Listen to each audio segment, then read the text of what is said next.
Welcome to Phuket News TV and this week's edition of the Phuket News in Review. Here with Simon Ostheimer, the managing editor of the Phuket News, where you can get your very own copy for 20 baht at all good stores and outlets. Welcome, Simon. Thank you for having me. Once again, always a pleasure. Now, first of all, we kick off the story, of course, with the hottest story from around the world this week. Rihanna taking pictures of slow lorises, causing a big stir. Yeah, well, I mean, Rihanna, one of the world's biggest music stars, has a massive Instagram following. Yeah. And we heard that she'd arrived on the island, so we were following her social media feeds to see where she was going, what she was doing, and then came across this pic that she snapped on Bangla Road in Patong of her with an loris. And as you know, sort of lorises are endangered animals, they're protected species, and this kind of behavior is not really encouraged. It's illegal for people to be making money from the animals. But by doing it, major uproar, and basically launched a government crackdown down Bangla Road on these loris touts. Yeah, right. So it's actually pretty much a good thing that she has kind of thrown the spotlight. Well, it was unintentional. I don't think she had any sort of altruistic means behind it. She was just, like many tourists, on Bangla Road.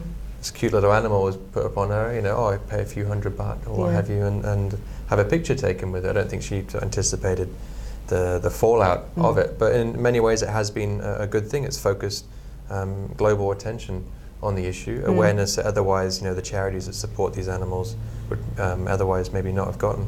And it's also shone a light on the degradation of women, you know, by attending a sex show. That was I mean, the photos weren't quite as graphic on Instagram for that, but she did say that she'd attended a sex show in Patong, a ping pong show, and described it in graphic detail, which we didn't repeat in the paper, but you can find that on her Twitter feed if you want to see what she had to say. So that's another thing that's again had the government spotlight thrown on it. Do you think it's one of those things where, you know, it's been highlighted and it's causing a bit of stir at the moment, but do you think it will, you know, calm down once again, you know, after all this is over? Well, that's always the danger. So I think for the charities that support the loris, you know, the animal rehabilitation centres, like this is their time. They need to take advantage of this moment to push through change, to press the government to take action against these touts. But as with all major news stories, you know, the buzz dies down. So hopefully it's going to lead to long-term change, but we can't guarantee that. So we need more celebrities over here taking photos with slow lorises. Behaving badly. Yeah. And also on page 2 of the Phuket News this week, bit of a big drug story. Wanted American Joseph Manuel Hunter, 48. He was arrested in Katu, the Phuket Country Club. Very close to here, actually. Yeah. So he's been through 4 different countries. There was a warrant out for his arrest. He was a wanted drug smuggler by US authorities. So they contacted the Thai counterparts and they arranged to have him arrested here. And he was just renting a villa in Katu, only been here a couple of weeks. So he'd only been here a few but they took the matter very seriously. They flew down police commandos from Bangkok. And I've seen the photos and they got the full helmet, face mask, machine guns, everything. They were taking no chances with him. He was arrested without incident, but it's emerged that looks like he's a major drugs kingpin, and not just Thailand, but across Southeast Asia. And indeed it seems it could be a global affair. They've arrested a whole bunch of alleged sort of gang members as well in Phuket. They picked up a couple in Patong and elsewhere on the island. So, major international news but very close to home. Yeah, and also made arrests in Nigeria and Kenya too, I believe. Right. Okay. On page 7 of the Phuket News this week, we have top cop retiring from Bangkok, but also calling out for more to be done in Phuket. This is General Chot. He's been here about a year or so. He's done a pretty good job, just in a short amount of time. So we sat down, or one of our reporters, Mao, she sat down with him to kind of look back at the last year, the challenges that the police have faced, and his predictions for the future. And 2 of the major subjects that he brought up were the lack of manpower, lack of police. There's only about 1,000 officers for an approximate population of 1 million people. Well.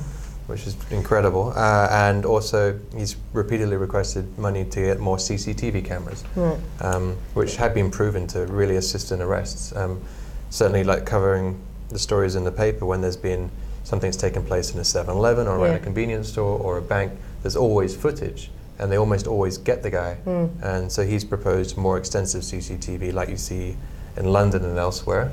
But there's been no budget forthcoming from Bangkok. Right, so why didn't he get more officers over to Phuket? He's made the request, but the central government decided they had other priorities for the money. Right. And are you aware of how many CCTV cameras there are on the island at this stage? Well, there are lots of CCTV cameras, as I say, a lot of private ones, but what he wanted to do was set up a police network, so they'd have a central feed that then they could access whenever a crime happens. Right. So these are two things. There's a new police chief coming in quite soon. He apparently has sort of ties with Phua Thai, with the national government. So we're hoping that on his recommendation we might see these improvements. So they need more support. And how long has he been in that position for? Well, he's the new guy coming in, so he's not started yet. The person retiring? He's been in there for a year. For how long? 1 year. 1 year? Yeah. And already retiring? Yeah. Wow. Yeah. Does that says a lot about Phuket? No. I mean, he's reached the age of retirement. Right. Yeah. Okay, fair enough. And good luck. I have skipped a story here. Page 6 of the Phuket News as well. We've got meter cabs. They've played a big part in the news this week. Yeah. Set to go ahead in 3 months' time? That's the plan. That's what they're saying right now. This is kind of the ongoing issue with taxis at the airport. There's been all sorts of changes. People protesting, demanding access. So the latest plan is they want to have meter-only taxis that can pick up passengers from the airport. So essentially people arriving, when you land, if you want a taxi, they'll all be metered. You have to get a metered cab. There will be no other ones available. You can be dropped off by an unmetered cab, but you cannot be picked up. But they're in there's the Airport Authority of Thailand, a local, and the Phuket Tourism Association in negotiations with the various taxi companies. Obviously, most of them don't have meters. It's going to be a cost to install them, so we'll have to follow this story closely to see if it happens. It's a bit of a mess, isn't it? Bit of a mess, but if it is brought in, it's another step forward. Even though the fees that they're proposing are going to be very, very high, certainly compared to Bangkok, maybe even 4 times the price of a cab in Bangkok. But once they're metered, then it's easier to regulate, and everything is recorded, and you have a receipt. And even if you are paying over the odds, there's still no sort of funny business about when you arrive, renegotiating the fare or having to pay more. So it's another step in the right direction. Things are just going to take time. That's the one thing I noticed here. When I first came to Phuket in 2008, I just noticed the price differences from Phuket to Bangkok, and I think it can take some tourists by surprise. I remember even having a bit of a, no, you're overcharging me for that. But you don't have any other option, is the problem. The new airport bus certainly, I found that out soon. That helps, but it's not frequent enough as yet, and it doesn't go to as many places as it could. Right, okay. Now, we've got a bit of a weird story around the from around the world in this week, which is quite funny, but also a little bit scary as well. Yeah. A clown is terrifying a town over in Britain. Yeah, this is the weird news page. So it's the back of the news, just crazy stories from around the world. And this is the Northampton clown. Right. And he's one unknown individual in Northampton in the UK. And he's been dressing up as a terrifying clown and just standing on street corners staring at people. And that's about it. Yeah. He's not really been doing anything else. So he's can't not really been charge painting him for things or carrying out any activity or throwing balloons or pies in the face or any of that. He's just been standing there like spooking people. And apparently people, he's got a Facebook page and people have been threatening like violence against him because they're so scared of his actions. Well, there's a lot of people anything. with phobias about clowns as well. Well, that's true, yeah. And he has based his face paint and his whole look on It. Yes. From Stephen King. Stephen King's It. Stephen King's book. So it's understandable people's reaction, but then again, the police can't do anything. He's not committed any crime. No, exactly. He can just keep scaring people. Yep. And that is on page 16 of the Phuket News. Some other freaky stories in there as well. And this is where we get to life this week. All happening, doing brunches again. And also Simone From sea bees. Yeah. Diving with sharks. Samoan Island, well-known personality around the island. She works for Sea Bees, which is one of the island's leading diving companies. But we kind of sat down with her to find out, like with a lot of people, you meet, what they do now, but where did they come from? Yeah. How did they end up here? It's often the most fascinating story. So we asked her these questions, and apparently she used to be worked a legal company in the UK, and like corporate job, high pressure, all of this, and it became too much, and then she discovered the world of diving. Wow. And there's a lot of other things that happen along the way, places that she's lived, but that's all in the story. Right. For people to read. So, as you said before, she's gone from swimming with, sharks in the office. Yes, to literally swimming with sharks. Right. Yeah. Right.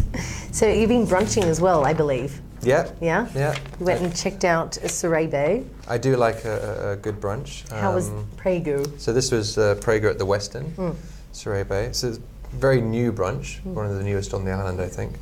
I found it was very good. It was a nice size. It was sort of manageable, but still had like a good selection of food. And Prego is like a nice setting as well. If you've ever been there, it's open air, views out over the bay and things. So pleasant place for the family. And how does it compare to other brunches on the island? They're all different. Yeah. They've all got like a particular characteristic or a different menu or a chef or a specialty. Yeah, right. So you can't really, it's like comparing apples and pears. Yeah, right. Okay, cool. Thank you very much once again, Simon Ostheimer, Managing Editor of the Phuket News, for joining us this week on Phuket News Review. Always good to be here. Yes, always a pleasure to have you. And hopefully we don't see any more clowns, right? Or don't have any more clowns in Phuket. That would be very freaky. Until next time, you can grab your copy of the Phuket News for 20 baht at over 600 stores on the island. And if you want a list of where we sell the Phuket News, you can go to thephuket.news.com. Thanks for joining us.